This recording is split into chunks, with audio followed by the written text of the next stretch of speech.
through all of that experience, how has your interaction with Black Germans been like? To be fair, That was very, very yeah, depressing. yeah, because I find that I've interacted more with white Germans than Black Germans. To be honest, um, I don't know why this is the case, but I feel somehow like maybe I might be wrong. Maybe it's just the way I see it. I feel somehow like the Black Germans sometimes tend to separate themselves from, will I say, we regular, I don't want to call say regular black, that's ridiculous, from the Africans? rest of us. Yeah. I No, f- Africans is not right either because they really do pretty much consider themselves African. So, yeah. So maybe I'll say immigrants of black descent, other immigrants of black descent. okay, Maybe it's so something like that. so you're you're saying that Black Germans born in Germany Born in Germany. kind of separate themselves I, from immigrants from yes. Africa. Yes. Okay. I feel that way. I might be totally wrong, but that's the way I feel. There's a black community I usually join their meetings from time to time in Cologne. It's called Afro. And one time in the meeting, we're having conversations because the meeting will holds once a month, and then there'll be conversations on different stuff. Fantastic gathering, I have to say. Really great opportunity to meet other black people, especially black people um, who are not necessarily first generation immigrants. You find that there are lots of the people that made them, most of them are maybe second generation, third generation, or whatever. So one day we're talking about supporting each other and building each other up, opening the door and leaving the door open, things like that. And everyone was saying all kinds of stuff, just growing, networking. Yes, that was the center of the conversation. And after the meeting, or during the meeting rather, I had said that one of the problems I have with we as Black and people in Germany, especially Black Germans who were born here in Germany, is that if for example, I see some of the people who were interacting there, we see there in that space, we can say hello, because you see me here in this space. But once you step out of this space, if I say hello to you, you probably just feel like, it feels like maybe I'm stressing you, or maybe I just want to just if I'm Nigerian, I would say farmsing. Maybe you're farmsing me. I don't know if you know what farmsing I means. I I know what you mean. Yeah, maybe like name dropping, but The not UK we not. call it begging it. Like you're begging it. Yeah, Or in Ghana we call it, well in a can in Chi we call it ahonsese. As in you're trying to yeah, be my to friend kind of thing. exactly. You get. For me, that has been my own um the way I say it. Like I said, I might be totally wrong, but I always have this feeling like a lot of Black Germans, they talk big talk, but they don't actually live walk the talk, in the sense that when we talk about integration, working together, sharpening each other and stuff like that, it's just big talk, in my opinion. But like I said, I might be wrong. But to be fair to the fantastic people I've met as well. So while I have met some people who are just weird, I've also met some really great people, who when you talk to them, you can see the human being in this person. This person is not giving you some weird vibe, like, so it's neither here nor there. In Yeah, this I case. mean, in every situation and every community, obviously there are people who are on point and there are people who are not on point. True. You have to deal with both. Yeah. um, so I'll ask you this question. I don't think I've asked it in a while. What do you think the state of Black Germany is? I feel like now some people might crucify me for this, Listen, but it's called conversation. yeah, I feel like there's a lot of complaining and not enough working.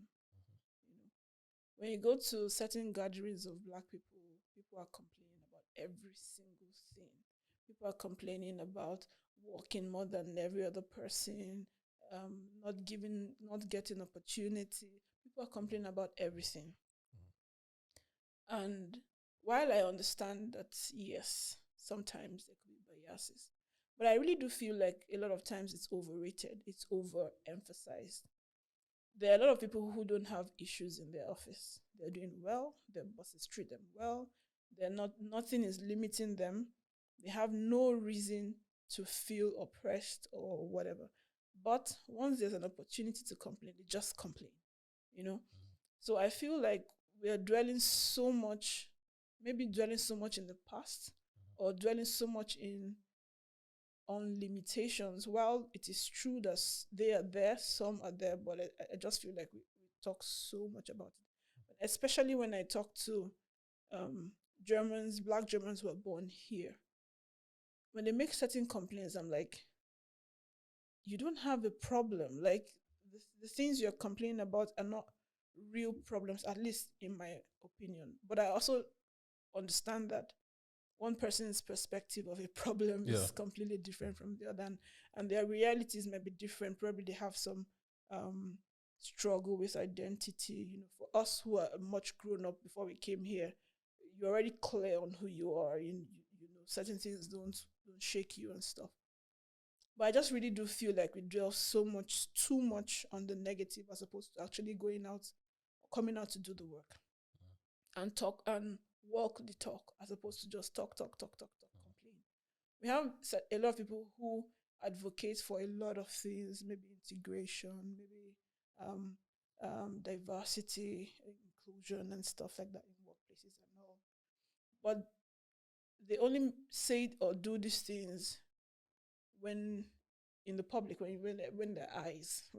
There's eyes on them. Yeah. But when there are no eyes, it feels like we're just being. yeah, we're just chill. We're not really Yeah. bothered as we're not as bothered as we say we are, I would say. A friendly pushback.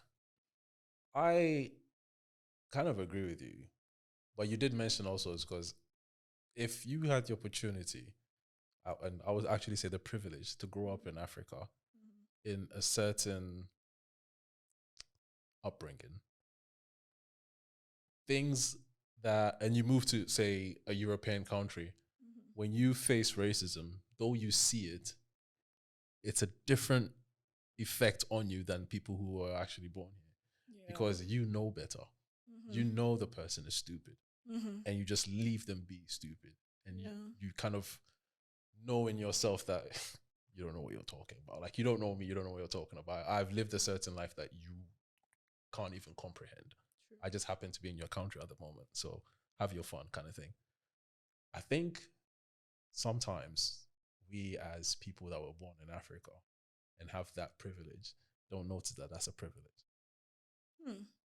And when we see the way that other people who were born and raised in, say, the UK, America, or Germany have a different response to racism, we're like, oh, come on, don't worry yourself. It's just because that's how we see it. It's nothing negative. It's not like we look down on them or anything. But it's just we see it a little bit different because we have this confidence.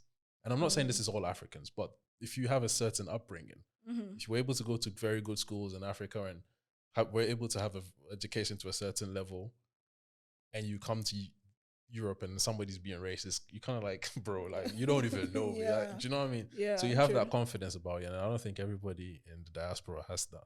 True. So, you know, now that you say it, true. Yeah. Because I never really thought about that as a privilege. You know, where we much easily see being born outside of Africa a privilege as opposed to being born in Africa. But it is true. It is a privilege. It gives you certain confidence in yourself, or a knowing of who you really are, that some of these things don't bother you. While most of us do think the opposite, that being born, you know, I've forgotten who said this thing, that if you're born in the UK or you're born in America, you've won the ovarian lottery. Right. I mean that you are born, you know, you are born in the right place, so you have more opportunities. And that's actually very true. You know, there's certain things that when you're already born into, those who who probably were not born into that, they see it in a, they approach it differently. Like for some of us who say that, we'll probably say, if I have the kind of opportunity you have, I would do 1, 2, 3, and 100. Probably would never do that, but we just feel like maybe this is a better situation. But it's true; it's a good way to look at it. That we do have a privilege. So I said this to a friend of mine, a white friend of mine, and he was pretty shocked. And I said to him, I'd rather my life. I wouldn't change the way my life went for anything. I love the fact that I was born in Ghana, in the family that I was born into, and I think if you're born in Ghana from, in Africa from upper middle class or even middle class up, your lifestyle is different. And I said to him that I didn't wash my own plate until I was 15, and that was in the UK. That's the privilege. We weren't wealthy, but we had a certain lifestyle that we had people do things for us. So there's this privilege that comes with that. True. So when you see someone being racist, then the person is like a lower class.